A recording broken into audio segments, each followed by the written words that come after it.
আসসালামু আলাইকুম, welcome back to my new video. আজকে আমি চলে এসেছি আমাদের সকলের পরিচিত জাতীয় জাদুঘরে। যদিও এখানে আমার এই প্রথম নয়, এর আগেও বেশ কয়েকবার আমি এসেছি, কিন্তু তারপরেও আজকে আবার আসলাম।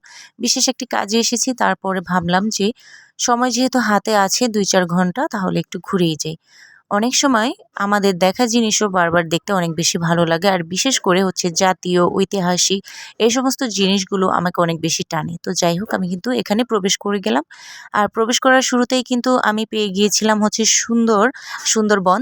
আর হচ্ছে তারপরে এখানে আমি আমাদের দেশের যে বই খাতা, তারপরে হচ্ছে নথিপত্র, শাকসবজি, এভারেজ সবকিছুই কিন্তু এখানে নিদর্শন পাওয়া যায়। প্রত্নতাত্ত্বিক থেকে শুরু করে একদম শৈল্পিক, জামদানি থেকে শুরু করে আগেরকার দিনের হচ্ছে যুদ্ধে ব্যবহৃত সমস্ত জিনিসপত্র। এখানে অনেক দর্শনার্থীরা এসেছে, তারা হচ্ছে দেখতেছে। তো বিশেষ কাজ হলো কি, আজকে ছিল এই পরীক্ষা, আর এই পরীক্ষার জন্যই কিন্তু অনেক সমাগম ছিল। গার্ডিয়ানরাও সাথে এসেছিল, স্টুডেন্টরাও ছিল। অনেক দূর দূরান্ত থেকে যারা এসেছে তারা হয়তোবা একটু সময় কাটানোর জন্য হলেও এখানে এসেছে দেখার জন্য। আমরা যারা অনেকে শাকসবজির সাথে পরিচিত নয়, তারা কিন্তু এখান থেকে দেখতে পারি, চিনতে পারি, এবং কি জাদুঘরে আসতে পারি আমরা বাচ্চাদেরকে সাথে নিয়ে। নানা রকমের পশু পাখি, তারপরে হচ্ছে বিভিন্ন ধরনের গাছ, শাকসবজি, পশু পাখির সাথে সবকিছুর সাথে আর কি পরিচয় হওয়ার জন্য। এখানে একটা সুন্দর তিমি মাছ ছিল, আর ছিল তিমি মাছের হচ্ছে কঙ্কাল। আর এখানে অনেক রকমের শামুক ঝিনুক ছিল, যেগুলো আমরা সচরাচর চিনি না। তো এগুলো চিনানোর জন্য বা পরিচিত হওয়ার জন্য হলেও বাচ্চাদেরকে সাথে করে নিয়ে আমাদেরকে জাদুঘরে আসা উচিত।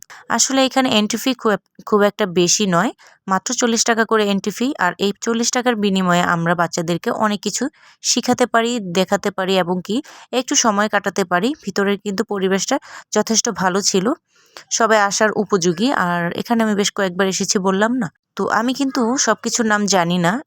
এখানে কিন্তু সবকিছুর নাম খুব সুন্দর করে দেওয়া ছিল। আর এই যে গ্রামীণ যে দৃশ্যগুলা, এগুলো আসলে অনেক বেশি ভালো লাগে।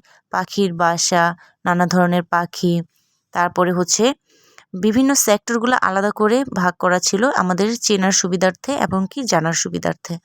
এই হচ্ছে পাখির হচ্ছে সেক্টর, আর এখানে সবগুলো হচ্ছে পাখি। আমরা নানা রকমের পাখির নাম জানতে পারবো এখান থেকে। আর এটা হচ্ছে সেই তিমি মাছের কঙ্কাল, বিশাল আকৃতির একটা কঙ্কাল। তো যাই হোক, আমার কিন্তু ঘোরাফেরা এখানেই শেষ। আপনারা চাইলে পরিবারকে সাথে নিয়ে আসতে পারেন।